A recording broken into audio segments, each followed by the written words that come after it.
There is a place in the state of Georgia where no criminal ever wants to go.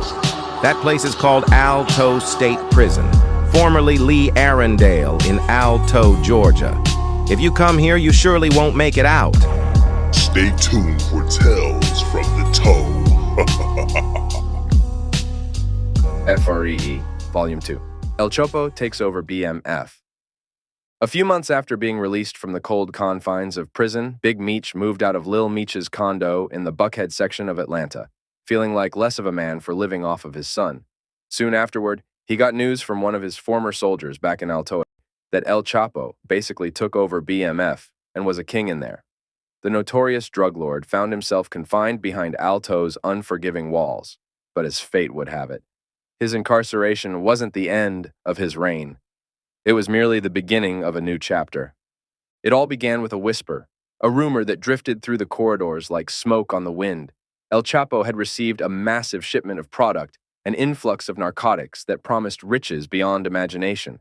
The timing couldn't have been more perfect, for just as the shipment arrived, Big Meech, the legendary leader of BMF, got released from prison, which left the leadership role vacant. Big Meech, with his gangsta presence and magnetic charm, had once ruled the prison with an iron fist. But now, with El Chapo's arrival and the influx of product he was moving, the balance of power began to shift.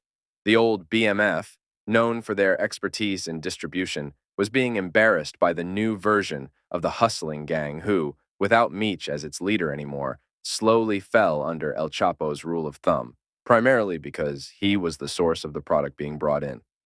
El Chapo, always the shrewd businessman, saw the potential for a dictatorship.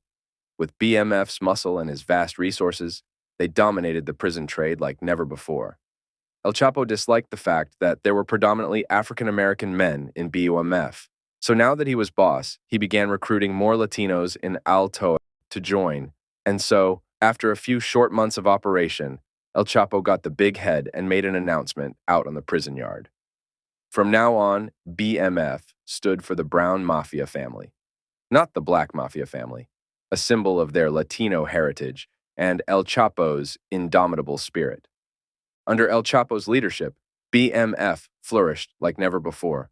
Over 27 corrections officers, as well as Warden McAllister himself, were on the Mexican kingpin's payroll. Business was so good that El Chapo was funneling work from Alto out to dealers in the free world, from Atlanta all the way out to Houston, Texas. Brown Mafia family's influence spread like wildfire, fueled by the influx of product and the promise of wealth.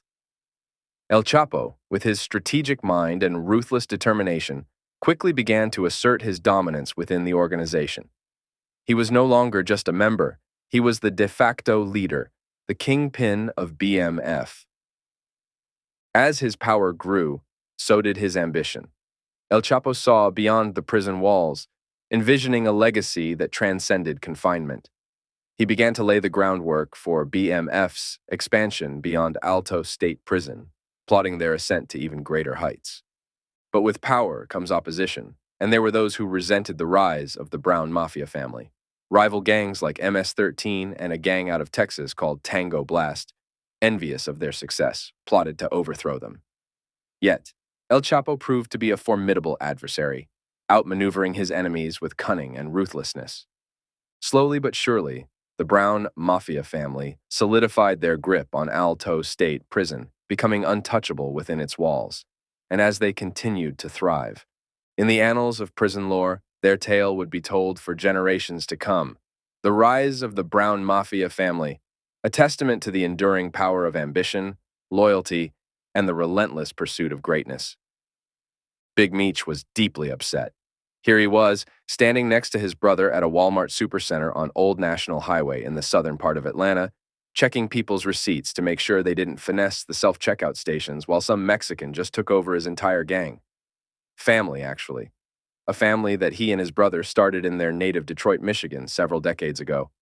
The nerve of some washed-up cartel bozo to think he could just come and take over something that Meech built from the ground up. One of Meech's old stripper girlfriends recognized him one day as he asked to see her receipt, and she couldn't believe that the man that she thought was God back in the early 2000s was working at Walmart 2 decades later. This encounter embarrassed Meech so much that he snatched off his blue apron and told T to follow him as they stormed out of the supermarket. On the ride home to their one-bedroom apartment. Yes, the brothers lived together, having decided to become roommates because it was cheaper than paying rent by oneself. Meech vented about Agent Charleston White harassing them every week while they bust their asses 50 hours a week for $600 paychecks. Meech even expressed that 50 Cent fucked him over, referring to the music mogul's promise to make him the CEO of his G-Unit film company, but after being threatened by the FBI's Vlad and Charleston White, backed out of the deal, mainly because he had illegal stuff going on in his world and didn't want the Fed snooping around due to his association with Meech. After 3 hours of talking, Meech convinced T to help him take BMF back and get back on top where they belonged.